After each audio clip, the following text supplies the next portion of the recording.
the savior of the city, and the hand of the king. This is Tywin Lannister, the most powerful man in Westeros. And this is also Tywin Lannister, killed by his own son, changing the entire timeline of Game of Thrones. But his downfall obviously did not begin here on the toilet. It started much earlier. Let's take a closer look. From the very beginning, Tywin is consistent. He tells Jaime, the future of our family will be determined in these next few months. We could establish a dynasty that will last 1,000 years. Or we could collapse into nothing, as the Targaryens did. He tells Tyrion, but neither gods nor men will ever compel me to let you turn Casterly Rock into your whorehouse.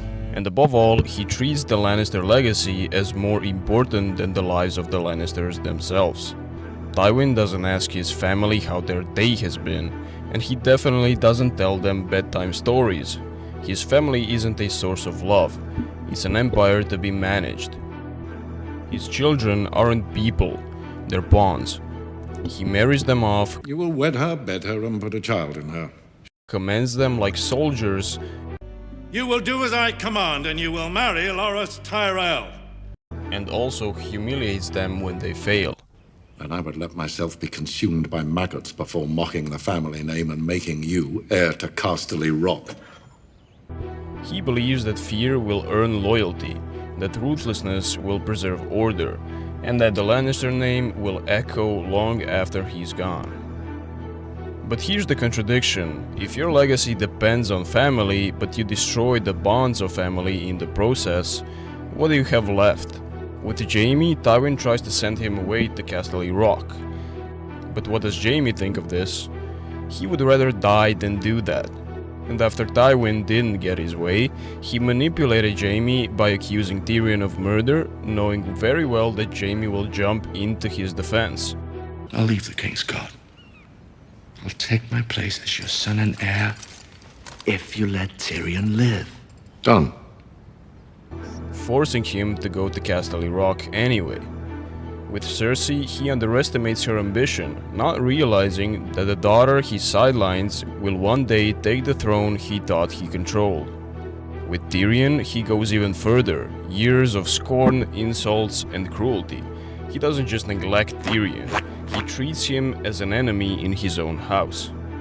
Tywin wants his family to carry his legacy, but he gives them no reason to love him, to defend him, or to continue what he has built. And that's why his death is so powerful. On the toilet, crossbow pointed at his chest, Tyrion finally says what Tywin never wanted to hear. I am your son. I have always been your son.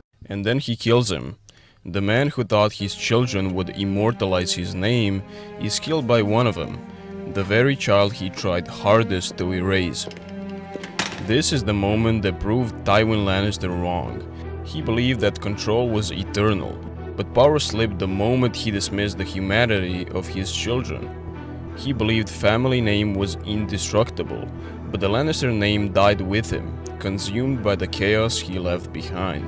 He believed the legacy could be built through fear, but fear doesn't outlast death, because what is legacy really? It's just a story people tell about you after you're gone. And who tells the stories? Well, the people who live on. Tywin thought he was building an empire of gold, castles, and banners, but none of that really lasts. The only thing that could have lasted was the memory carried by his children, and he poisoned it with hatred. And here's the bitter irony. Jaime, the Golden Son, ends his life throwing away his honor for Cersei. Cersei, the queen he wanted to use as a political tool, becomes extremely paranoid and delusional, and destroys the Lannister name forever. Tyrion, the disgrace, becomes the only Lannister to survive the game, the one people actually remember, but not as his father's loyal heir, but as the man who killed Tywin Lannister. Why shouldn't I kill you? To pay your family back for what it did to mine. You won't have killed my father, Tywin Lannister, with a bolt to the heart. I am the greatest Lannister killer of our time.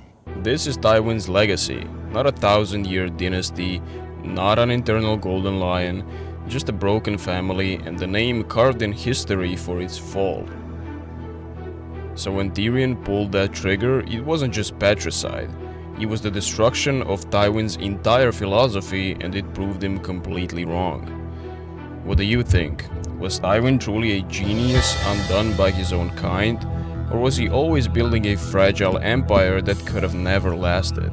Let me know in the comments. And also, you know, if you enjoyed this breakdown, please subscribe and let me know which other characters should I dissect next. Stand by.